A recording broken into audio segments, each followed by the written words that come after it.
అందరూ ఎలా ఉన్నారు? బాగున్నారా? నేను బాగున్నాను. మీరు కూడా చాలా చాలా బాగుండాలని మనస్ఫూర్తిగా కోరుకుంటున్నాను. ఈరోజు మన రెసిపీ వచ్చేసి కోడిగుడ్డు వెల్లుల్లి కారం. కోడిగుడ్డు వెల్లుల్లి కారానికి ఒక 5 ఎగ్స్ అయితే తీసుకుంటున్నా.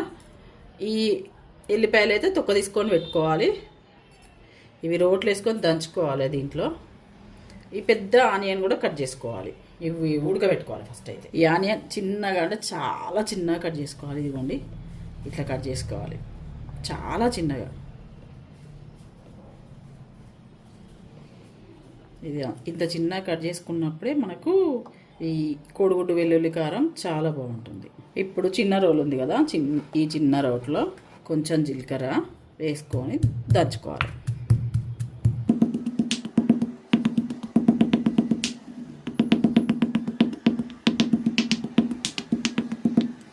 ఇప్పుడు ఈ వెల్లుల్లిపాయలను కూడా ఇట్లా కొన్ని కొన్ని వేసుకుంటూ దంచుకోవాలి. చిన్నగా ఉన్నది రోలు కదా, అందుకే కొన్ని కొన్ని వేసుకోవాలి.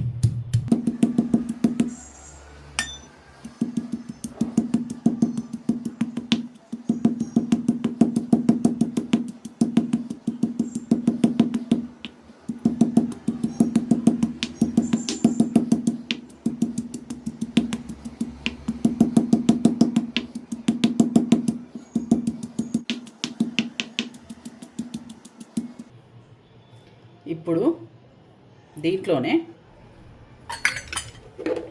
కొంచెం కారం కూడా వేసుకోవాలి, కొంచెం ఉప్పు కూడా వేసుకోవాలి.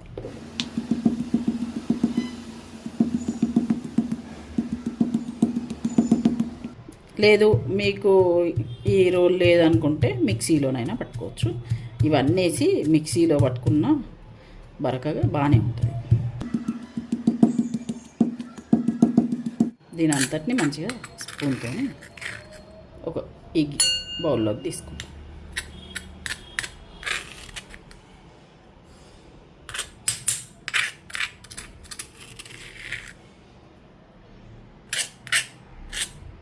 ఈ అన్నీ తిని బోరు కొట్టిన తర్వాత ఇది చేసుకోండి.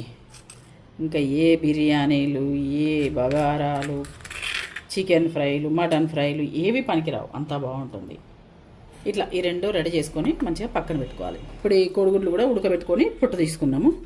ఇంకా ప్రాసెస్లోకి అయితే వెళ్ళిపోదాం. ఇప్పుడు స్టవ్ ముట్టించుకోవాలి, ఒక గిన్నె పెట్టుకోవాలి. గిన్నె వేడెక్కినాక ఆయిల్ పోసుకోవాలి. ఈ ఆయిల్ ఇంకా కూర మొత్తం ఇదే వాడుకుంటాము, మలమల పోయని అవసరం లేదు. ఈ ఆయిల్ వేడైనాక ఈ ఎగ్స్ని వేసుకోవాలి. ఒక మూత పెట్టుకుంటే కొద్దిగా చిల్లకుంటుంటుంది, వేయంగానే చిల్లుతుంది అన్నమాట. కొద్దిసేపు చిల్లకుంటుంటుంది. ఇంకా వీటిని మంచిగా వేయించుకోవాలి.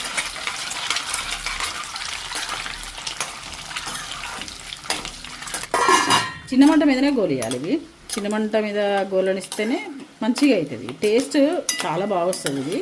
ఇప్పుడు కొంచెం పసుపు వేసుకోవాలి, కలరు స్మెల్ బాగుంటుంది. ఇప్పుడు ఇవి పసుపు, కొంచెం సాల్టు, గుడ్లకుండే కాస్త నీచు వాసన ఉంటుంది కదా, ఆ నీచు వాసన రాని ఒకటి చేస్తాను. ఇంకా ఇవి ఇట్లా అయిందంటే ఇక వేగిపోయినాయి.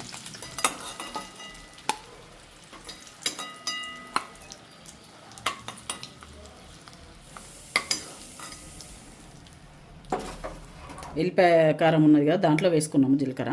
దీంట్లో కూడా కొంచెం వేసుకోవాలి, కొంచెం సరిపోతుంది. ఇప్పుడు దీంట్లోనే చిన్నగా తరుక్కున్న ఉల్లిపాయలు, చాలా సన్నగా తరుక్కున్నాం కదా, ఆ ఉల్లిపాయలను అయితే వేసుకోవాలి. కొంచెం మూత పెడితే ఈ ఉల్లిపాయలు మగ్గుతాయి. ఈ ఉల్లిపాయలు మగ్గాలంటే కొంచెం అల్లం వెల్లుల్లి పేస్ట్ వేసుకుందాం. కొంచెం ఒక 1/2 టీ స్పూన్ అంతే. మనం ఇది వెల్లుల్లి కారం కాబట్టి వెల్లిపాయతోనే చేసుకుంటాము, కానీ కొంచెం ఈ ఉల్లిగడ్డలు మగ్గడానికి మాత్రం కొంచెం అల్లం వెల్లుల్లి పేస్ట్ వేసుకుంటాం. మరి కాసేపు మూత పెట్టుకుందాం. ఇదిగోండి, ఇట్లా మంచిగా గోలాలి. ఇవి మంచిగా బ్రౌన్ కలర్ రావాలి.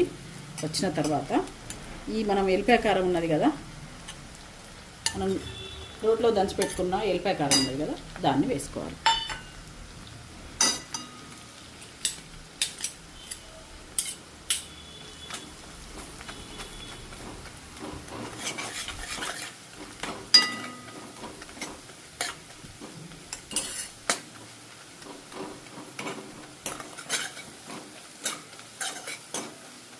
ఉట్టి ఎల్లిపాయ కారంతోనే చేస్తా, కానీ కొంచెం మరీ కర్రీ కలుపుకోవడానికి అంతగా అనిపిస్తలేదని ఇప్పుడు ఉల్లిపాయలతో చేస్తున్నాను. ఎక్కువ ఎల్లిపాయ కారంతోనే చేస్తా. ఇప్పుడు లైట్గా అంటే లైట్గా గరం మసాలా వేసుకోవాలి.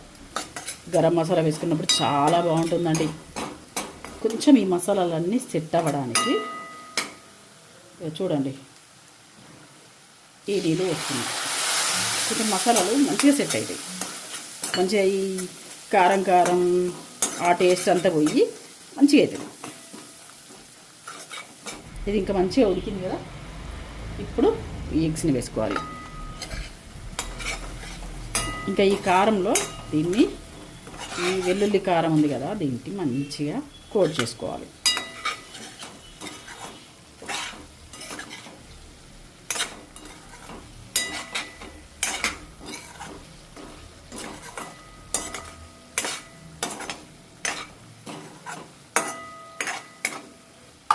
ఈ ఎగ్స్ని కూడా కొంచెం దీంట్లో మగ్గనియాలి. ఇది ఎంత బాగా అయినది, చాలా బాగా అయితే మంచిగా ఉంటుంది. పిల్లలకు అప్పటికప్పుడు కూడా వేసేయచ్చు, చాలా బాగుంటుంది. ఇంకా స్టవ్ ఆఫ్ చేసుకుంటే మన కోడిగుడ్డు వెల్లుల్లి కారం అయిపోయినట్టే. సరేనండి, ఉంటాను. లైక్ చేయండి, షేర్ చేయండి, సబ్స్క్రైబ్ చేయండి. Satyavathi Bandari YouTube channel hype కూడా చేయండి, సపోర్టింగ్గా ఉంటుంది.